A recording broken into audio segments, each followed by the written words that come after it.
Welcome everybody back to Rob's MetalWorks. Tonight we are at the Grand Aztec Theater for one hell of a show with one of our boys from here in San Antonio, the prog rock band called Remanon. Welcome gentlemen to the program. Great to have you here. Glad to be here. Rob's MetalWorks. Hell yeah. Rite of passage. Woo! Yes. Yo, yeah. We made it. We made it for sure. Nathan, I've known you so long, and I've seen you progress from your beginnings, and of course all the cover work you did, but now progressing and really shining as an original artist, and it seems like it's just getting heavier and better and just so much more mature and grand, like I just said earlier. So before we start talking about all the things with Remanon, let me have an opportunity to introduce you guys to the people out there, because before I got the notice about Remanon, I didn't know about the band. Individually, I didn't know who you guys were, and then tonight I was totally blown away by all the stellar musicians in this band. Okay, so everyone, let's just really quick, let's go around and say your name and what you do. Matt, guitars. Nathan, vocals. His last name is not guitars. It's Matt Vela, but he plays guitars. My name is Roy. I play drums. Jimmy, play bass. Like I've already initially shared, it's great to be out here at the Aztec Theater with you. What a stellar show you guys played tonight. Oh, guys, you guys lived up to the hype of this event. So again, let's kind of start at the beginning. How did this band come together? Because I've kind of heard, Nathan, you and I in our history, and I've known what kind of bands you've come from, and then just to hear the sheer technicality of these three guys playing, like, I didn't get it at first, but I think real musicians and people who love music are gonna get it. So let's talk about that. Well, actually, Roy can give you the history first. Okay. So, let me assume. So were these three guys already together? Pretty much. This is like the latest edition. This is Remanon original. This is Remanon 2.0, and this is like the new and improved. We don't care. 3.0, I guess, yeah, for lack of a better word. Me and Matt started jamming like in '04. We really got off to like all the old progressive bands, and we kind of wanted to recreate that because there was nothing in the scene like that at all, really. Like, it was all indie, and everyone was doing all the strumming and shoegazy kind of stuff, So me and Matt, we got together and started like showing each other like what we wrote, and just by hanging out and getting drunk together, like you just combine, stuff, and then Jimmy came along, and then he added a lot of dadness to the. Yeah. He's a great dad, and he's really he was the responsible one for the longest time. Actually, the funny thing is, when we were an instrumental trio, Nathan actually auditioned for us at one of our shows. He like came in like sang during one of our songs, really? And things went the dust settled, whatever, everything kind of. We all went our separate ways, and then Nathan called me to join his project. So then I joined his project called Piranha, and then we're jamming for a while I was still in Remanon, and then that kind of dissipated, and then here we are now. Nathan's back with us. Full circle. Yeah, full circle. So it's like I knew these guys when they were an instrumental trio, Chord Dissonance. We met through a local community of musicians called Local 782. Props to them. That's the only reason why I know these guys. And then so years later, when I was looking for a new project, I heard through Matt's brother, Travis Vela, an accomplished local guitarist in his own right, that they needed a singer. So I was like, man, I should go hit up Roy. Yeah, and like you said, I progressed through different cover bands and original music, and like these guys were like uber talented, supremely talented. Everyone knew that as a trio instrumentally. So I was just like, man, that's the biggest challenge I could have, is joining these guys and seeing what I can add to that if they'll welcome me. And I was fortunate enough that they welcomed me into the. It took 20 auditions, and I finally made it. But no. So that's how the Remanon 4-piece was created in late 2013, and now we're having a good year so far. And that's where we stand today. Yeah. And as we're going to talk all about this stuff. So Matt. Earlier I said, prog rock band, and I think, I'm thinking inside my head I could use so many different terms to describe your music. How would you best describe it? What do you like to call it? Well, it's just kind of a mixture of all the influences we have You know, I mean, we're really into prog, but we had some punk, some metal. I came in as a metalhead, you know, but seeing Roy when we're together, you know, he's thinking outside the box, you know, there's more things. So we started kind of creating something new of our own. But it became like a prog genre, you know. And you played a lot of like flamenco guitar tonight. Yeah, we're just very experimental. You know, we try to throw different things in there and acoustic. You know, we're just always thinking outside the box. You know, like what is everybody else not doing right now? You know. Yeah, definitely a unique band. I think that's one of the things that I look for when I'm looking to cover regional music. Is how special and unique are these groups? This group of people that are playing in this band. And before we move on, I have to know, what is Remanon? What is that? What does that name mean? I've been asked many times that. Really? Okay. Who wants to answer that question? I didn't come up with it or anything, but the idea behind it is that it's no-namer backwards. No-namer. It kind of, finishes it off. But yeah, it's an old story, but yeah, no-namer backwards, Remanon. It's a time where a lot of bands they spend so much time coming up with the title of, sometimes it's like a paragraph, or we're like, you know what, we're just going to go up there with no names and show them the music, let them listen to it, figure it out that way, It's kind of neat because just by singing the name alone, it opens up, like, it's kind of like what you're in store for. Like, you have no idea what it means. It could sound spacey. It sounds like, you're on heroin. You don't know what it is. It could be anything. It's not like some people just have like the name like Scissor Face, and it kind of already puts them in a place when you say that name. So it's like, we're saying Remanon's like, all right, well, what's this gonna be? So it kind of lets you just stick around for a little bit. It kind of grabs your attention. Okay, so this year you guys have really kind of honed your craft, recorded an EP that's out and available for people out there to pick it up. Your self-titled EP, Remanon, it's a total of 4 tracks. Let's talk a little bit about the release. When was it? It's actually called Episodes. Episode. That's right. Yeah, Episodes. Yeah. And how long has that been out already, and where can people pick it up? As of today, it's just a couple of months it's been out. It was released May 5th. It's on iTunes, Amazon, Google Play, everywhere people find music and buy music. We have physical copies of all of our shows. Streaming on SoundCloud and Bandcamp. You can buy it on Bandcamp. That really supports us a lot if you buy it on Bandcamp, because you can pay whatever you want. Only $4, but a lot of people pay more because they want to support a local band doing stuff. And we have big plans, so whatever y'all can do, it all helps out. So you can find it anywhere. Yeah. And the first single or the first song that you kind of marketed out off the EP was Calamitous Cacophony. Yes! You did it! I did it? No, I didn't. Yes, I did. So technically, and also the EP sounds really good. So, like, where did you record it? Let's talk about that. That was actually with our friend Rob Jericho. Yeah, he's a great guy. Rob Jericho, go to him. He will make your sound better than what you even thought it was gonna be. It was. It was his home studio. We actually recorded in 2 locations because he was moving during the thing. So, it's a very interesting process recording in an apartment.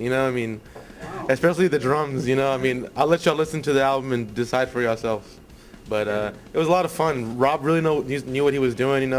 He's a great vocalist himself. So like he really helped us just see the bigger picture kind of thing, like with where the songs were going. So like he's just a great guy to go to. Rob Jericho. Also tonight, the biggest show, you said it tonight, Nathan, on stage. The biggest show the band has played so far, opening up tonight here at the Aztec Theater.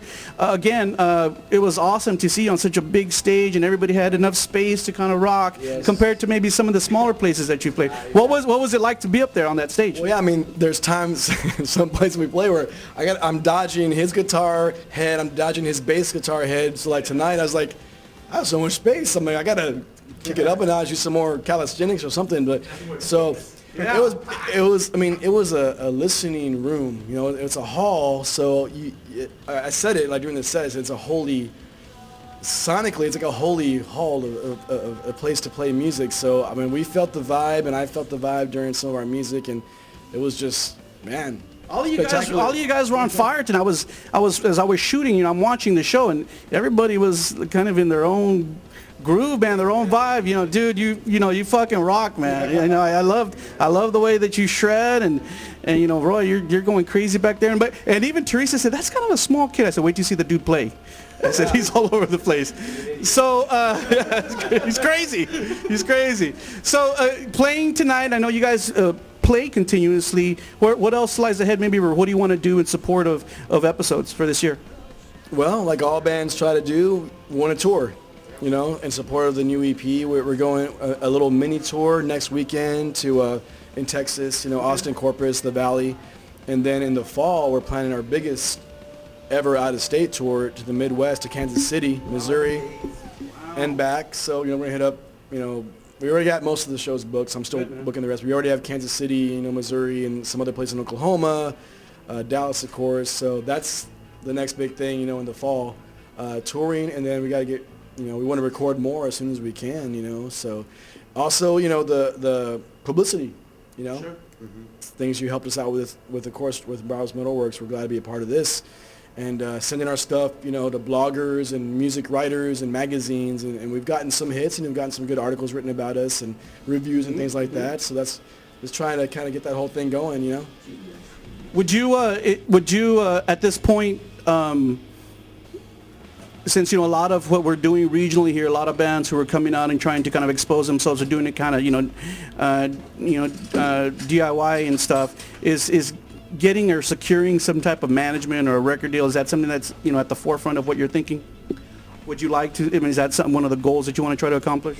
I wouldn't say it's the forefront. I mean, we haven't really talked about it. I mean, we've been approached to, like, you know, do like record a vinyl or something like that. Mm-hmm. But, you know, getting signed, I mean, we're not, you know, really... Especially taking into consideration what's happening in the record industry these exactly. days. I mean, most bands do it themselves. I mean, we see a lot of bands locally, and I won't mention anyone because I don't want to leave somebody else, but a lot of good bands locally that are doing their thing, and most of them are independent, you know? Like, yeah.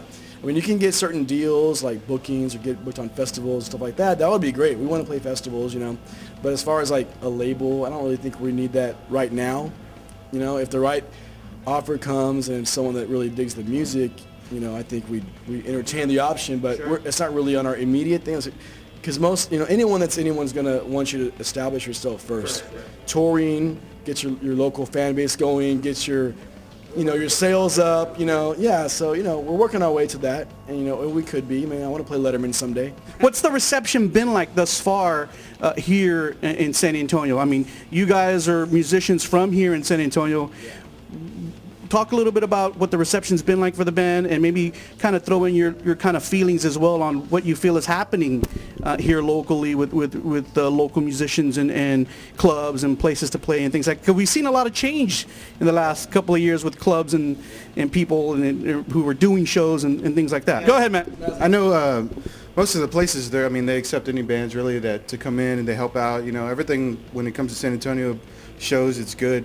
The scene itself, you know, there really isn't like a prog scene, you know. There's metal scene, there's like, you know, pop scene, you know, all kinds of other scenes, but, you know, they don't really find another Remanon anywhere, you know. Right. It's kind of hard, you know. We have to, like, you know, search out of town and play with out of town bands, and we find like that. But San Antonio itself, you know, I mean, we've been here for 10 years trying it, you know, so, I mean, we're starting to see a little bit, you know. I mean, this show itself, you know, everybody's showing up and appreciating the music that we're playing, you know. We're starting to see a little growth, you know, there. Well, I think that's important. I mean, I think as, you know, as people become to appreciate what you guys are doing, more people are just going to hear about it and jump on board and things like that. How important is the social media? Obviously, it is a component now for bands to market and promote themselves. Do you guys, even though we have to do it, I mean, do you like doing that stuff? Do you dig hearing it? Everybody's goddamn opinion about what's going on? You figured out that touring, when it comes to touring and booking gigs, it helps out a lot, right? Yeah, I mean, it's a great tool. I mean, don't get me wrong, it's a great tool, you know, to stay relevant. You know, people always want to see what the band's doing, what they're up to, you know, like, and it's totally like a different thing that they never had this in the 70s. They didn't have social media to, like, show this side of the band, you know, like, hey, this is where we're at practice right now, you know, like, so you got to buy the DVDs for that kind of stuff, you know, but it's cool, you know, I mean, yeah, like Matt said, you know, finding other bands and networking is Facebook makes it easy, like easier than freaking 1+1. Like it is so easy. So let's talk about that. The new song, I thought it was killer, because you also included is it a flute or what are you playing? I mean, it's a Native American flute. Okay. I mean, it's an introductory. I mean, by no means am I a flutist or a flautist. I don't even know how to say it. I'm very amateur, but it was actually, I wanted to get that kind of Native American vibe and that kind of mystical vibe, you know, just for me personally, like relaxation, meditation kind of stuff. And then like these guys were playing a song. And like, my flute's in the key of A. What song is this? What key is this song in? He's like, key of A. He's like, all right. Because flutes, you know, have certain keys. Anyway, so we tried it out at a jam room, and it was like, oh, the perfect sound to end this song. So It's amazing. So I'm getting into that, you know, trying to incorporate some kind of instrumentation into that. You know, I'm a vocalist all my life. I never learned an instrument, but the flute for Guardian, the song Guardian, you know, it's a very sentimental tune, so it just seemed like the perfect fit. And these guys were all about it, so like, I'll give it a shot. I think what I most enjoyed about it is that you didn't just like whip it out and do like a little solo with it. You kind of became a part of the song as well, and you provided some of that, you know, background soundscape with it, you know, and that was cool. Yeah, and that's because of these guys. I mean, I know Matt suggested that. Give me a little. All these, I mean, these guys. I mean, they write their music. I mean, I come along with the vocals, and they give me a lot of good guidance. So it makes it easier for me to know what I should be aiming for, and you know, we go back and forth, of course, suggestions and whatnot. But like, as far as, I mean, the music's all these guys. I mean, I just kind of go on top of that. So I'm just so grateful to be with these talented musicians, as you've heard tonight. So are you guys always writing? Right. Yeah. Me and Matt, we write a lot. We just kind of exchange ideas. Guardian was actually his song that he brought, and then Nathan already had some lyrics. And it's actually about, I don't know if this is sentimental to you, but let him tell you. Well, the song's Guardian. Like I said, it's about, you know, guardian angels, and like I have, you know, I've always felt my guardian angels. My grandmother on my mom's side I didn't get to meet, but there's a story basically that I was an infant and she was dying in the hospital, and they wheeled her out, you know, after I was born, just enough to hold me for a little while, you know, and they had to sneak her out because she wasn't supposed to have visitors. The nurses snuck her out, and you know, she got to help me for a while. My mom and my dad told me this story, and like, I'm like, wow, because I've been in some times where like, I should have died. Wow. You know, I should have not survived that incident, but I did, and you know, and I dedicate that song to my grandmother. Yeah. Well, good song. I think the audience received it really well tonight. So. Obviously, you guys are continuing to write. Are you thinking about, you know, releasing new music later this year, next year? Yeah, like I said, me and Matt are always writing. You know, we have albums upon albums upon albums of future material. You know, it's just a matter of getting it together. You know, and like, you know, working out all the kinks and everything. But it's there. I mean, there's nothing to worry about. We have plenty of material. You will definitely see Remanon in the future. Definitely. Honestly, I mean, it's funding. You know, it costs money to go in the studio. Right. So if we had, you know, another EP's worth of funding ready to go, we would go to Rob Jericho tomorrow and record another EP. But we're working our way there. You know, we're selling CDs. You can download our stuff online, Bandcamp, iTunes. We're selling CDs and T-shirts at our shows.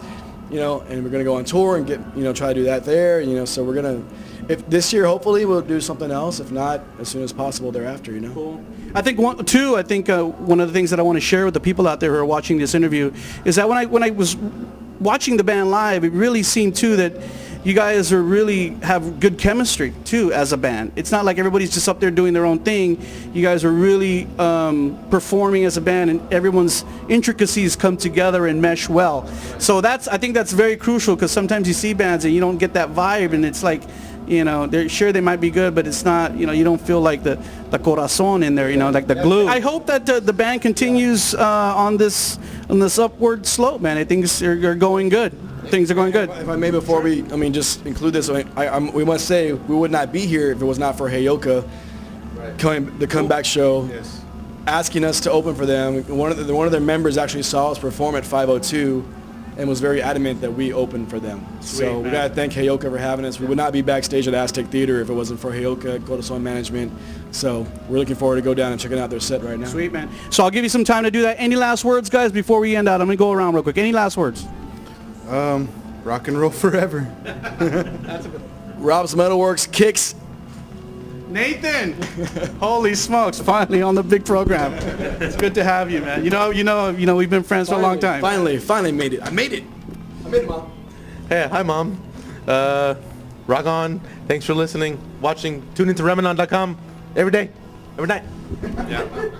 Yeah. Thanks a lot. Remember, everyone out there, we're here at the Aztec Theater this evening to support one of our brightest bands, a band called Remanon from here in San Antonio. Go out there, look for the brand new EP. It's called Episodes. You saw the band only on Rob's MetalWorks.